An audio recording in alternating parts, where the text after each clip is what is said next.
Narsapur private function హాల్లో media సమావేశం నిర్వహించారు. మాజీ మంత్రి ఎమ్మెల్యే హరీష్ రావు, ఎంపీ అభ్యర్థి వెంకటరామరెడ్డి, స్థానిక ఎమ్మెల్యే సునీత లక్ష్మారెడ్డి, టీఆర్ఎస్ నాయకులు ఈ మీడియా సమావేశంలో పాల్గొన్నారు.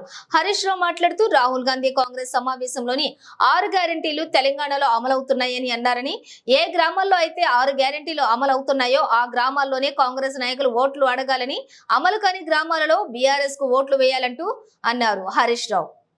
ఇక రేవంత్ రెడ్డి తప్పు చేస్తే రాహుల్ గాంధీ చెక్ పెట్టాలి, అదే రాహుల్ గాంధీ తప్పు చేస్తే తెలంగాణ ప్రజలు ఓటుతో చెక్ పెట్టాలంటూ సూచించారు హరీష్ రావు. అబద్ధాలకు పుట్టిన కవల పిల్లలు రెండు పార్టీలు కూడా ఎన్నికల్లో ప్రజలకు ఇచ్చిన హామీల మీద చర్చ పెట్టకుండా సెంటిమెంట్ను అగ్రగామిగా నిలిపింది కేసీఆర్.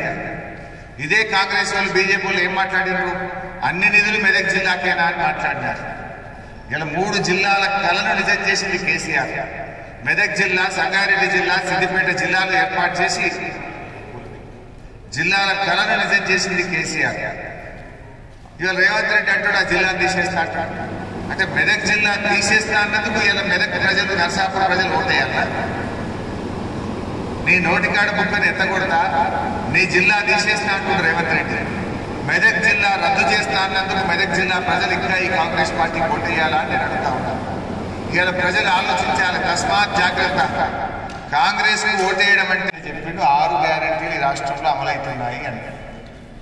ఏ ఊర్లో 6 గ్యారెంటీలు అమలైతే అంటే మీరు ఓట్లాడుకుంటే, అమలు కాకపోతే మీకు ఓటేయరు, మేము ఓట్లాడుతాం. దీనికి మీరు సిద్ధమన్నమాట.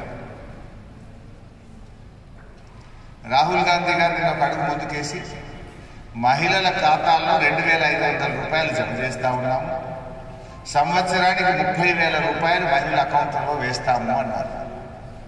నేను కాంగ్రెస్ పార్టీకి సవాల్ విసురుతున్నా, ఏ ఊర్లలో అయితే 18 ఏళ్ళు నిండిన అక్కా చెల్లెలకు 2,500 రూపాయలు ఇచ్చారో అక్కడ మీరు ఓట్లు అడగండి. 2,500 ఇవ్వని చోట మహిళల ఓట్లన్నీ మాకేయండి అని చెప్పి మేము కోరుతా ఉన్నాం. అంటే కరెక్ట్గా రేపు ఎన్నికలు అంటే ఇలా వీడియోలు ఇచ్చాడు, ఆయనకు అలవాటు ఫేక్ వీడియోలు ఇచ్చాడు.